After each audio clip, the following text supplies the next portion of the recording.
Imphal Indian army symmetry చాలా నెగ్లెక్టెడ్గా ఉందండి.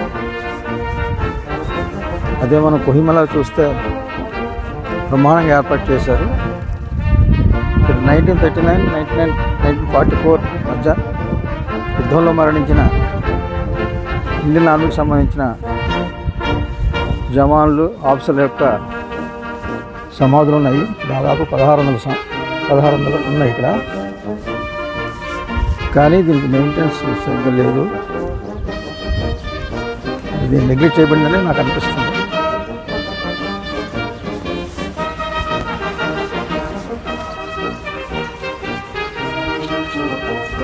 కానీ మన దేశం కోసం ప్రాణం త్యాగం చేసిన వారిని మనం గౌరవించుకోవాలి కదా. చూసారా, 1939, 1945.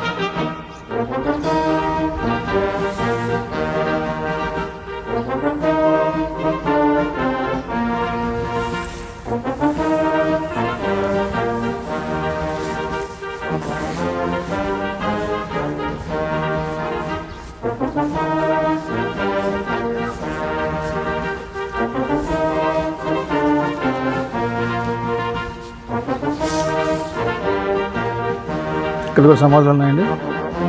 మొత్తం 1600 జ్ఞాపకార్థం, 1600 మంది జ్ఞాపకార్థం కట్టేది. గ్రేట్. మొత్తానికి అయితే అంత టోటల్గా పచ్చదనం అయితే ఉట్టిపడుతుంది. ఈయన ఎవరో, ఈయన కోసం ఒక్కసారి చూద్దాం. మనం 1600 మందిని కవర్ చేయలేం కాబట్టి ఒక్కరిని చూద్దాం.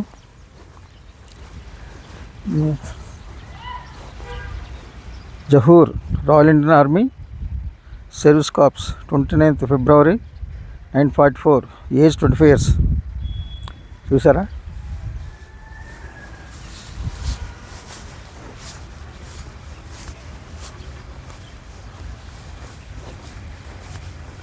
గ్రేట్.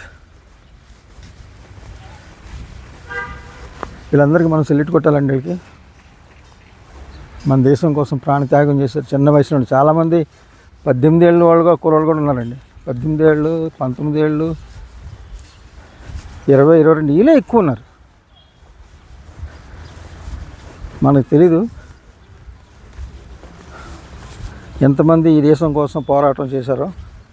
బ్రిటిష్ ఆర్మీలో ఉండి కానీ, ఆ తర్వాత మన స్వతంత్రం వచ్చిన తర్వాత మిగతా యుద్ధాలు కానీ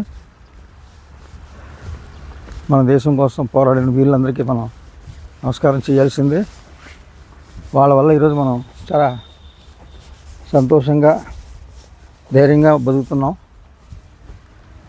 మిగతా విషయాలు అలా ఉన్న ఆర్మీ విషయంలో మాత్రం మన దేశం బ్రహ్మాండమైన వీరుల్ని కనింది.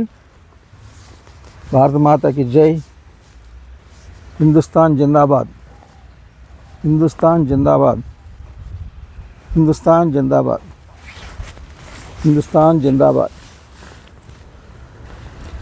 హిందుస్థాన్ జిందాబాద్. అందరికీ నమస్కారం అండి. నమస్తే.